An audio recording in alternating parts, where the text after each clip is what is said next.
A lot of people play games or watch anime for a lot of different reasons. Most, in my experience, do it for fun, or some to be distracted.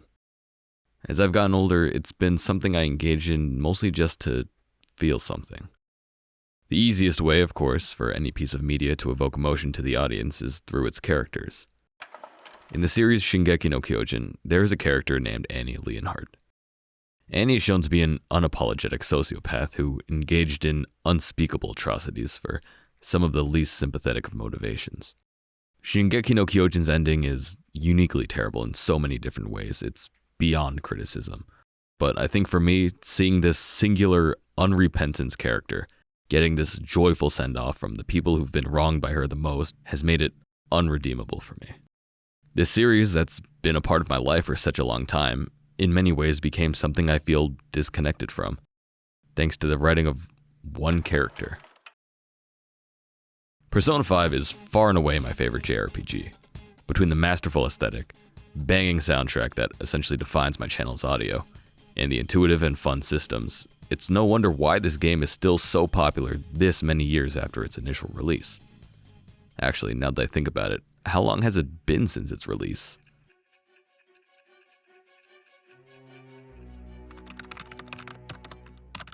What? For all of its positives, P5 has its shortcomings.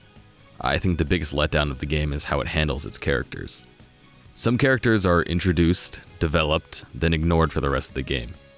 Some characters are introduced and never get any screen time at all. Some characters are fairly one-dimensional. However, there's one character that's introduced, consistently developed, and gets plenty of screen time. Unfortunately, it's Morgana.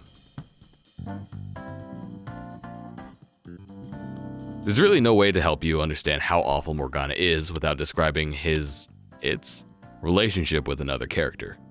So Atlas wrote a very compelling and nuanced character, Ryuji, who was a survivor of domestic abuse, that they, for some reason, really love to abuse for comedic effect. I cannot express how badly Ryuji is treated by the Phantom Thieves as a whole. Does he deserve it some of the time? Yeah. I mean, his whole thing is he's a bit of a crass airhead, so it's understandable he gets some flack. We all have that one friend that tends to get made fun of a bit more than others. However, the difference is that in normal friendships where it's all done with a mutual understanding that it's unjust and really just for laughs, Ryuji absolutely gets treated like the group's punching bag. There's no other person as guilty of this as the mascot character, Morgana. Morgana is an unfriendly, self-important, insufferable cretin who acts like a creep towards Ann at every turn, instigates just about every hostile interaction between himself and others, and all of this he gets away with without ever being held accountable by the group. Up until the second you're liberated from Morgana's unbearable navigation lines, it's nothing but Morgana making fun of every single time Ryuji even slightly messes up. In the real world, he unrelentingly pokes fun at Ryuji's insecurities, and Ryuji never says anything back. Nobody stops Morgana, nobody shows any sympathy towards Ryuji, and this lack of accountability brings us maybe the worst scene and definitely the worst arc in the entire game.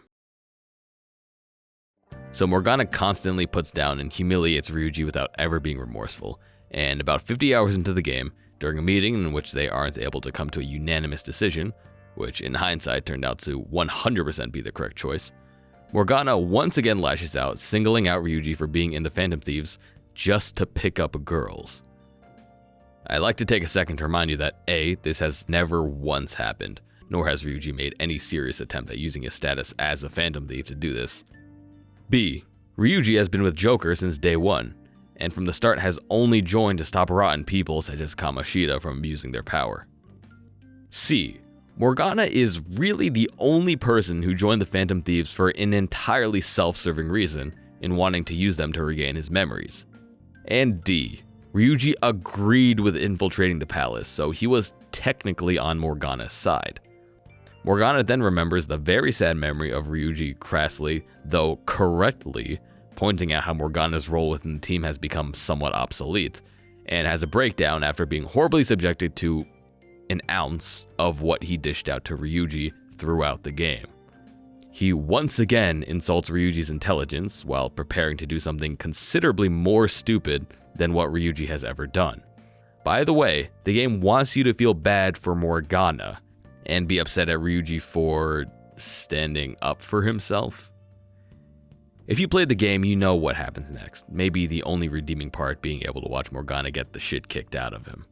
And as bad as Morgana acted, it was refreshing to see a part of the main cast who is legitimately unfriendly and belligerent. The writing of Morgana seems to have been deliberately set up to have a beautiful display of growth, owning up to his past actions and learning to treat others better. It would fit in perfectly with the ideas that Persona 5, or more specifically Persona 5 Royal, puts forth. In a cruel, unkind world, we must be kind and true to each other, and it's never too late to start anew. However, this, of course, doesn't happen in the slightest. He doesn't have any substantial growth. He doesn't ever own up to how shitty he treated the people close to him, and isn't once even suggested to be in the wrong about anything. And you want to know the worst thing? In the end, it's Ryuji who has to apologize to Morgana. And what does Morgana do at this heartfelt and, in my opinion, entirely undeserved apology? He fucking makes fun of him for it. Sure, Morgana is annoying. He treats those around him poorly, only really looks out for himself, and is generally a maligned creep. What's the big deal? It's just a video game. And my answer to this question is, it's Persona 5.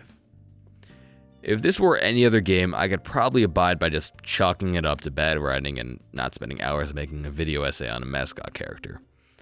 But Persona 5 has a very specific and important message.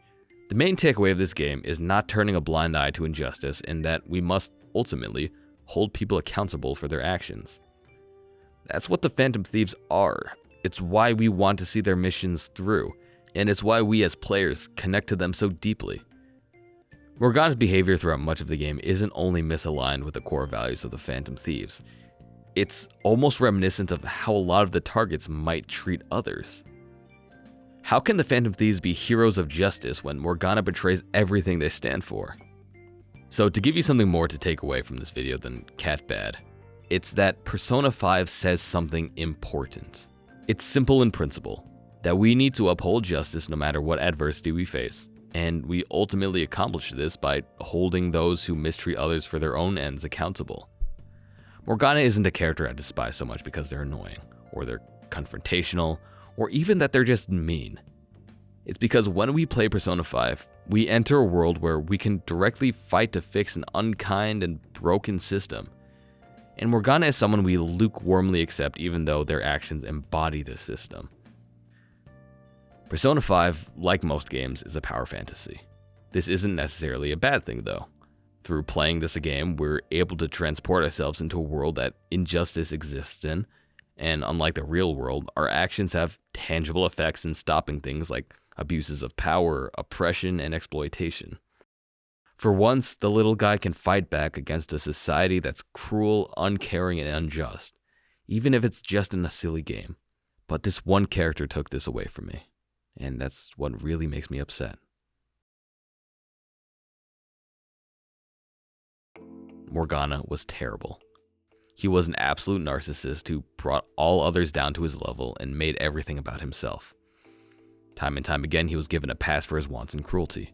The moment he was given the same level of treatment as he treated others on a regular basis, it became a Category 9 event that became literally everyone's problem, with him retaliating ferociously and unproportionately.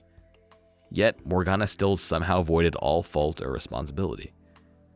And in the middle of writing all this out, I realized maybe I'm not strictly describing Morgana. Maybe some other situation relates to this.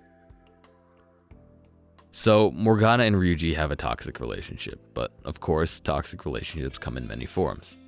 Maybe the most obvious toxic relationship that's shown in Persona 5 is Joker and just about every fully grown adult, but most drastically, Kawakami.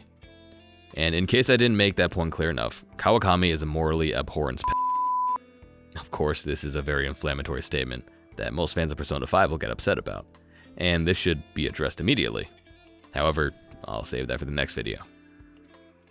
I make video essays on anime. I did one on My Dress Up Darling, A Silent Voice, Danganronpa, and I'll continue to make them on the Persona series. If you want to see more, do subscribe. Thank you for watching. Anyway, $4 a pound.